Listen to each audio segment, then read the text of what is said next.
बिस्मिल्लाहिर्रहमानिर्रहीम। जिस अलमारी में कुरान पाक रखे हों उसके ऊपर कोई चीज़ वगैरह रखना कैसा। देखिए कि जिस अलमारी में कुरान पाक वगैरह रखे हैं उन पर कोई भी चीज़ हम नहीं रख सकते, क्योंकि ये अदब के ख़िलाफ़ है।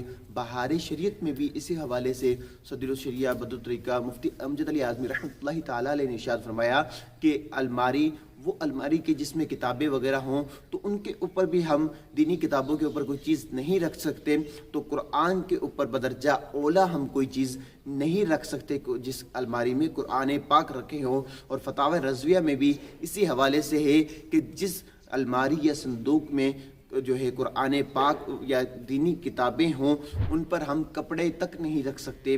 तो इससे पता चला कि जो कुरान पाक की अलमारी है उसके ऊपर हम कोई भी चीज़ नहीं रख सकते। अल्लाह ताला मुझे और आपको दीन मतीन पर चलने की तौफीक अता फरमाए, हम दीनी मसाइल सीखें, हमारे लिए रोज़मर्रा के मसाइल आसान हों। आमीन बिजाह नबी आमीन सल्लल्लाहु अलैहि वसल्लम।